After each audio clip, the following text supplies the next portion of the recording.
ಸಣ್ಣ ವಯಸ್ಸಿನಲ್ಲೇ ಗಂಡ ತೀರೋಗ್ತಾನೆ.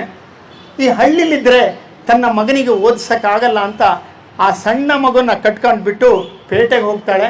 ಕಷ್ಟಪಟ್ಟು ಮುಸ್ರೆ ಇದನ್ನು ತೊಡೆದು ಮಗನ ಚೆನ್ನಾಗಿ ಒಂದು ಒಳ್ಳೆ ಕಾನ್ವೆಂಟಿಗೆ ಸೇರಿಸ್ತಾಳೆ. ದಿನಾಗಲೂ ತಾಂಡೋಗಿ ಬಿಟ್ಟು ಬರೋಕ್ಕೆ ಕರ್ಕೊಂಡು ಹೋದಾಗ ಒಂದು ವಾರ ಖುಷಿ ಇದ್ದಂಥ ಮಗ ಆಮೇಲೆ ಹೇಳ್ತಾನೆ, ಅಮ್ಮ ದಯವಿಟ್ಟು ನೀನು ಬರಬೇಡ, ನಾನೇ ಬಂದೋಗ್ತೀನಿ. ಯಾಕೋ ಮಗ, ನೀನು ಸ್ಕೂಲಿಗೆ ಬಿಡೋಕ್ಕೆ ನನಗೊಂದು ಖುಷಿ ಇದೆ ಅಂತ. ಇಲ್ಲಮ್ಮ, ಎಲ್ಲ ನನ್ನ ಒಕ್ಕಣ್ಣವಳ ಮಗ ಅಂತಾರೆ, ಹಿಂಸೆ ಆಗುತ್ತೆ, ದಯವಿಟ್ಟು ಬರಬೇಡಿ ಅಮ್ಮ.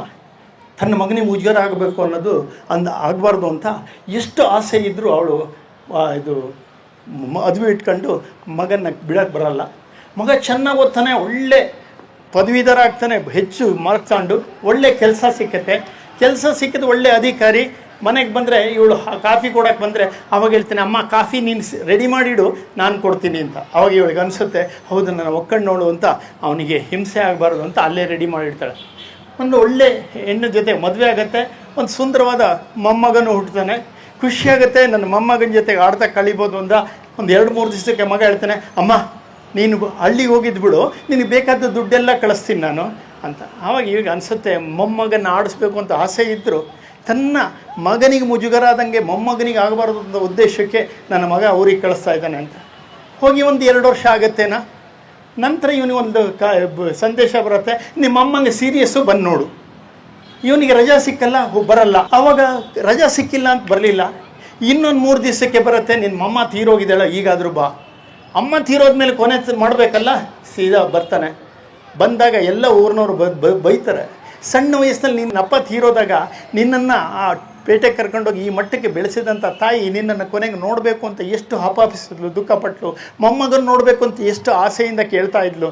ಆದರೂ ಬರಲಿಲ್ಲಲ್ಲಪ್ಪ, ನಿನ್ನಂಥ ಮೂರ್ಖ ಮಗ ಇದ್ರೇನು, ಏನೇ ಬಿಡು, ನೀನು ಮಾಡಿದ ಕರ್ಮಕ್ಕೆ ನೀನು ಹೋಗ್ತಿ. ಅವಳು ಒಂದು ಚೀಲ ಕೊಟ್ಟಿದ್ದಾಳೆ ನಿನಗೆ ಅಂತ ಕೊಡ್ತಾರೆ. ಚೀಲ ತೆಗೆದು ನೋಡ್ತಾನೆ, ಒಂದಷ್ಟು ದುಡ್ಡು ಇರುತ್ತೆ. ಆದರೆ ದುಡ್ಡಿನ ಅಗತ್ಯ ಇಲ್ಲ, ಯಾಕಂದ್ರೆ ದೊಡ್ಡ ಅಧಿಕಾರಿ. ಆದರೆ ಒಂದು ಲೆಟ್ರ್ ಇರುತ್ತೆ, ಅದು ಓದಬೇಕಾದ್ರೆ ಅವನಿಗೆ ದುಃಖ ತಡೆಯೋಕ್ಕಲ್ಲ, ಬಿದ್ದು ಅಳ್ತಾನೆ.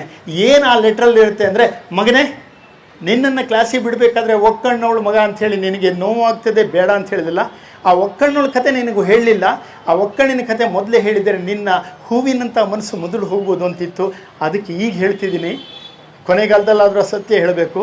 ನೀನು ಸಣ್ಣಕ್ಕಿರುವಾಗ ನಿನ್ನನ್ನು ಸೊಂಟದ ಮೇಲೆ ಎತ್ಕೊಂಡು ಹೋಗ್ತಾ ಇದ್ದೆ, ಯಾರೋ ಆಡ ಚಿನ್ನಿ ಬಂದು ನಿನ್ನ ಕಣ್ಣಿಗೆ ಬಿತ್ತು, ನಿನ್ನ ಕಣ್ಣು ಹೋಯಿತು. ಯಾರೂ ಕಣ್ಣು ಕೊಡೋರು ಇರಲಿಲ್ಲ, ನನ್ನ ಒಂದು ಕಣ್ಣು ನಿನಗೆ ಕೊಟ್ಟು ನಾನು ಒಕ್ಕಣ್ಣವಳಾದೆ ಅಂತ. ತಾಯಿ ಹೃದಯ ಆ ರೀತಿ. 10 ಮಕ್ಕಳನ್ನು ಒಬ್ಬಳು ತಾಯಿ ಸಾಕ್ತಾಳೆ, ಆದರೆ ಒಂದು ತಾಯಿನ 10-12 ಮಕ್ಕಳು ಸೇರಿ ಸಾಕಲ್ಲ.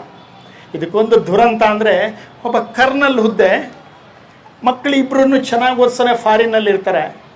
ವಯಸ್ಸಾದಾಗ ತಾಯಿ ಸತ್ತೋಗ್ತಾಳೆ. ಮಕ್ಕಳಿಗೆ ಹೇಳ್ಕೊಂಡಾಗ ಅಣ್ಣ ಬರ್ತಾನೆ. ತಮ್ಮ ಯಾಕೆ ಬರಲಿಲ್ಲ ಅಂದಾಗ ಅವನು ಹೇಳ್ತಾನೆ, ಅಣ್ಣ ಇಬ್ಬರು ಬಂದರೆ ಕಷ್ಟ ಆಗುತ್ತೆ, ಅವನಿಗೆ ಸಂಬಳ ಸಿಕ್ಕಿಲ್ಲ, ರಜಾ ಸಿಕ್ಕಿಲ್ಲ. ಅವನು ಹೇಳ್ದ, ಅಮ್ಮ ಸತ್ತಾಗ ನೀನು ಹೋಗು, ಅಪ್ಪ ಸತ್ತಾಗ ನಾನು ಬರ್ತೀನಿ ಅಂತ ಹೇಳ್ದ. ನೆಕ್ಸ್ಟು ಮುಂದಿನಕ್ಕೆ ಅವ ಬರ್ತಾನೆ ಅಂತ. ಅಪ್ಪ ಏನೂ ಮಾತಾಡಲಿಲ್ಲ, ಸೀದಾ ಒಳಗೋದ್ರು. ಒಂದು 3 ನಿಮಿಷಕ್ಕೆ ಪಿಸ್ತೂಲಿನ ಸೌಂಡ್ ಕೇಳ್ತು. ಹೋಗಿ ನೋಡ್ತಾನೆ, ಪಿಸ್ತೂಲ್ ಹೊಡ್ಕೊಂಡು ಸತ್ತಿದ್ರು. ಆದರೆ ಒಂದು ಲೆಟ್ರ್ ಬರೆದಿಟ್ಟು ಸತ್ತಿದ್ರು. ಮಕ್ಕಳ, ನಿಮ್ಮನ್ನು ಇಷ್ಟು ಬೆಳೆಸೋದು, ಇಷ್ಟು ಓದಿಸಿದೆ, ಫಾರಿನ್ಗೆ ಹೋಗುವಾಗಲೂ ನಾನು ಬೇಡ ಅನ್ನಲಿಲ್ಲ, ಯಾಕಂದ್ರೆ ನಿಮ್ಮ ಆಸೆಗೆ ಅಡ್ಡ ಬರಬಾರ್ದು ಅಂತ. ಆದರೆ ಕೊನೆಗಾಲಕ್ಕೆ ನಿಮ್ಮನ್ನು ನಿಮ್ಮ ಮೊಮ್ಮಕ್ಕಳ ಜೊತೆಗೆ ನಾವು ಇರಬೇಕು ಅಂತ ಆಸೆ ಇತ್ತು. ನಿಮ್ಮ ದುಡ್ಡು ಬೇಡ, ನಾನೇ ದುಡ್ಡು ಕೊಡ್ತೀನಿ, ಆದರೂ ಬರೋಕ್ಕಾಗಲ್ಲ ಅಂತ ಹೇಳಿದ್ರು. ನಾನು ಸತ್ತ ಮೇಲೆ ನಿನ್ನ ತಮ್ಮ ಬರೋದು ಬೇಡ, ಹೇಗೋ ಬಂದಿದ್ದಿ, ಇಬ್ಬರು ಕೆಲಸನ ಮುಗಿಸಿ ಹೋಗ್ಬಿಡು ನೀನು ಅಂತ. ಇಂಥ ಮಕ್ಕಳು ಯಾಕೆ ಬೇಕು? ನಿಜವಾಗೂ ನಾವೆಲ್ಲ ವಿದ್ಯಾವಂತರು ಅನ್ನೋಕ್ಕೆ ನಾಚಿಕೆ ಆಗತ್ತೆ ನಮಗೆ. ನೀವು ನಾನು ಸುಮಾರಷ್ಟು ಎಲ್ಲಿ ಹೋದರೂ ವೃದ್ಧಾಶ್ರಮ, ಅನಾಥಾಶ್ರಮಕ್ಕೆ ಹೋಗ್ತೀನಿ. ಆ ವೃದ್ಧಾಶ್ರಮ, ಅನಾಥಾಶ್ರಮದಲ್ಲಿ ಮಿನಿಸ್ಟ್ರು, IAS IPS ಆಫೀಸರ ಅಪ್ಪ ಅಮ್ಮ ಸಿಗ್ತಾರೆ. ಡಾಕ್ಟ್ರು, ಇಂಜಿನಿಯರು, ದೊಡ್ಡ ರಿಯಲ್ ಎಸ್ಟೇಟು ವ್ಯಾಪಾರಿಗಳು ಅಪ್ಪ ಅಮ್ಮ ಸಿಗ್ತಾರೆ. ಆದರೆ ನಾನು ನೋಡಿದಂಥ ಅನಾಥಾಶ್ರಮ, ವೃದ್ಧಾಶ್ರಮದಲ್ಲಿ ಒಬ್ಬ ಆಟೋ ಡ್ರೈವರ್ ಅಪ್ಪ ಅಮ್ಮ ಸಿಕ್ಕಿಲ್ಲ, ಒಬ್ಬ ರೈತನ ಅಪ್ಪ ಅಮ್ಮ ಸಿಕ್ಕಿಲ್ಲ, ಒಬ್ಬ ಕೂಲಿಯವನ ಅಪ್ಪ ಅಮ್ಮ ಸಿಕ್ಕಿಲ್ಲ. ನಿಜವಾದ ವಿದ್ಯಾವಂತರು ಯಾರು? ನನ್ನ ತಮ್ಮಂದ್ರೆ ತೆಂಗಂದ್ರ. ಈ ಒಂದು ಮಾತು ಹೇಳೋದಕ್ಕೆ ನಾನು ತುಮಕೂರಿಂದ ಓಡೋಡಿ ಬಂದೆ. ಯಾಕಂದ್ರೆ ನಾನು ಸತ್ತ ಮೇಲೆ ನನ್ನ ವಿಚಾರ ನನ್ನ ಸಮಾಧಿಗೆ ಹಾಗೆ ಹೋಗಬಾರ್ದು, ನಿಮ್ಮಲ್ಲಿ ಪ್ರಜ್ವಲಿಸಬೇಕು. ನಮ್ಮನ್ನು ಎಷ್ಟು ಚೆನ್ನಾಗಿ ಬೆಳೆಸಿರ್ತಾರೆ ತಂದೆ ತಾಯಿ ಅಂದರೆ ಅದ್ರ ಬಗ್ಗೆ ಹೇಳೋದಕ್ಕೆ ಗಂಟುಗಟ್ಟಲೆ ಬೇಕು ನಮಗೆ. ಮುನಿಶ್ರೀ ತರುಣಸಾಗರ ಹೇಳ್ತಾರೆ, ನೀವು ಅಸಹಾಯಕರಾಗಿ ಭೂಮಿಗೆ ಬಂದಾಗ ನಿಮ್ಮ ರಕ್ಷಣೆಗೆ ಅಪ್ಪ ಅಮ್ಮ ನಿಂತಿದ್ರು, ಅವರು ಅಸಹಾಯಕರಾದಾಗ ಅವ್ರ ರಕ್ಷಣೆಗೆ ನಿಲ್ಲಬೇಕಾದ ನಿಮ್ಮ ಕರ್ತವ್ಯ ಅಂತ.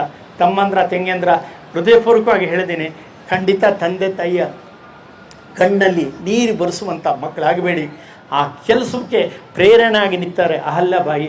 ಗಂಡ ಕಳ್ಕೊಂಡಾಗ ತನ್ನ ಇಡೀ ಜೀವನ ಹೋಯಿತು ಅಂತ ಮೂಲೆಗೆ ಹೋಗಬಾರ್ದು ಅಂತ ಸ್ತ್ರೀಯರನ್ನ ಸಬಲೀಕರಣ ಮಾಡಿದ್ರು. ಹಾಗೆ ನಮ್ಮ ದೇಶ ಬಹಳಷ್ಟು ದುಸ್ಥಿತಿಯಲ್ಲಿದೆ. ಬಾಂಗ್ಲಾ ನೋಡಿದ್ರೆ ಬೆಂಕಿ ಕೊಟ್ಟಂಗಾಗುತ್ತೆ, ನಿದ್ದೆನೇ ಬರಲ್ಲ ಅಂಥ ಸ್ಥಿತಿ ಇದೆ. ಅದು ನಮ್ಮಲ್ಲಿ ಆಗಬಾರ್ದು ಅಂದರೆ ನಮ್ಮ ಪರಂಪರೆ, ದೇಶ, ಅದಕ್ಕೆ ಪ್ರೇರಣೆಯಾಗಿ ನಿಂತಹ ಅಹಲ್ಯಾಬಾಯಿ, ಶಿವಾಜಿ, ವಿವೇಕಾನಂದ ಇಂಥವ್ರ ಪ್ರೇರಣೆ ಓದ್ದನ.